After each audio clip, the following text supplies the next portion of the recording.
All right, so today we're making a really rich do-it-yourself overnight foot cream. It is perfect if your feet tend to get dry, especially around the heels. This is one of those recipes that feels so simple, but you are going to be so amazed at the results once you actually use your foot cream. What I love about this foot cream is that it's thick and it's rich. And when you apply it, it doesn't feel overly greasy. For my butters, I'm starting with shea butter, cocoa butter, and mango butter. Shea butter is really moisturizing, and over time, it'll help to soften your skin. We use the cocoa butter to help add a thickness to this foot cream, kind of keep it more in solid form. And the mango butter is a creamier, not greasy butter. Now the beeswax is really important. We add beeswax because it helps to create a protective layer over your feet, and it makes it so the foot cream stays on your feet and really moisturizes for you. Go ahead and grab a heat-safe container. To it, we're gonna add our shea butter, our mango butter, cocoa butter, and our beeswax. What we're going to do is we're going to go ahead, we're going to pop it onto a double boiler. Now what you want to make sure is that while it's on the double boiler that you're coming in here and you're giving it a really good mix. Now, one of the things that I noticed whenever I use beeswax in a recipe, sometimes you're going to think that it's all the way melted and it's not quite melted. The beeswax is almost melted, but not quite there. So make sure it is all the way melted and then remove it from the heat. Now, I'm going to be using sweet almond oil, but if you wanted to swap it out for another carrier oil, you certainly could. Like if you wanted this to be a heavier foot cream, go ahead and put some olive oil in there. Just sweet almond oil is light enough that it keeps this not greasy and very lovely feeling on your feet. And we're going to give this a really good mix. Now I'm going to go ahead and pop it into a different container. I'm going to leave it in this bowl to cool.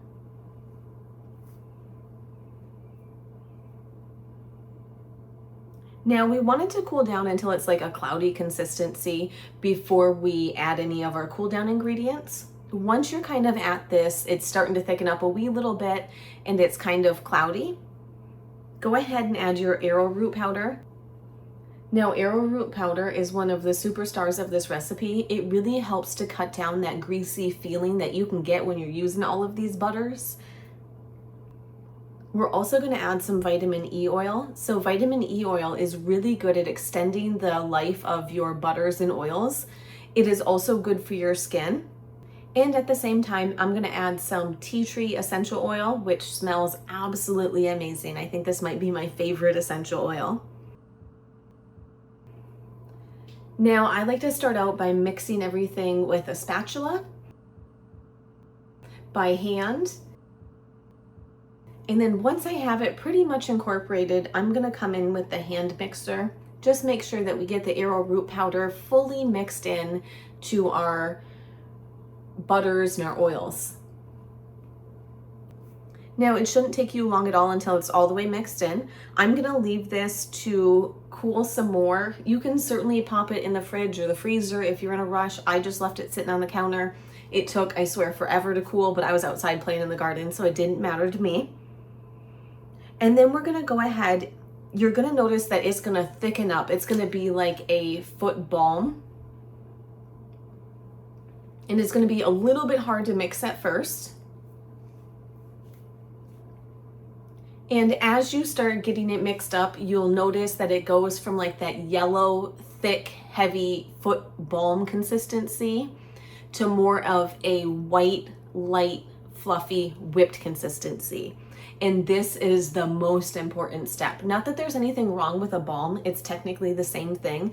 I just like the feeling of the whipped, where you can just dip your hand in, it's light and fluffy, it's gonna melt a little bit easier on your foot, be easier to apply, and it's just so satisfying. So right here is what you should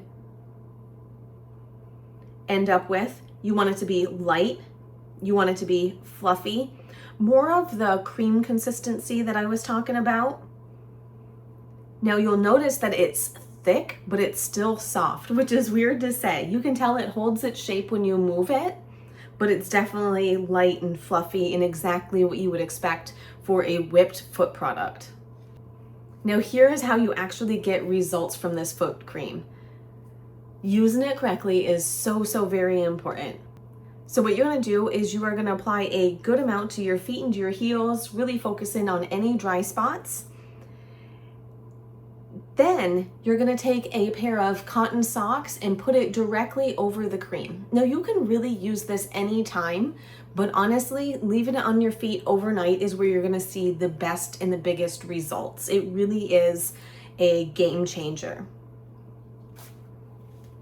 And I am absolutely in love with this. I am trying to get my feet ready for summer, and I am not going out with these dry old winter feet. So I really wanted to put together this foot cream so then we can start getting ready for summer. It is finally starting to warm up in my town.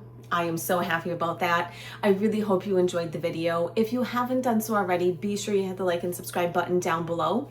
I also wanted to let you know that I do have a printable recipe available for you on my blog, which is summerrain.website.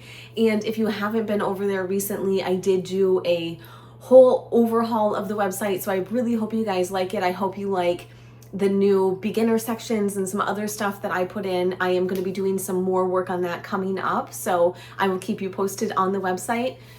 Again, I really hope you enjoyed the video.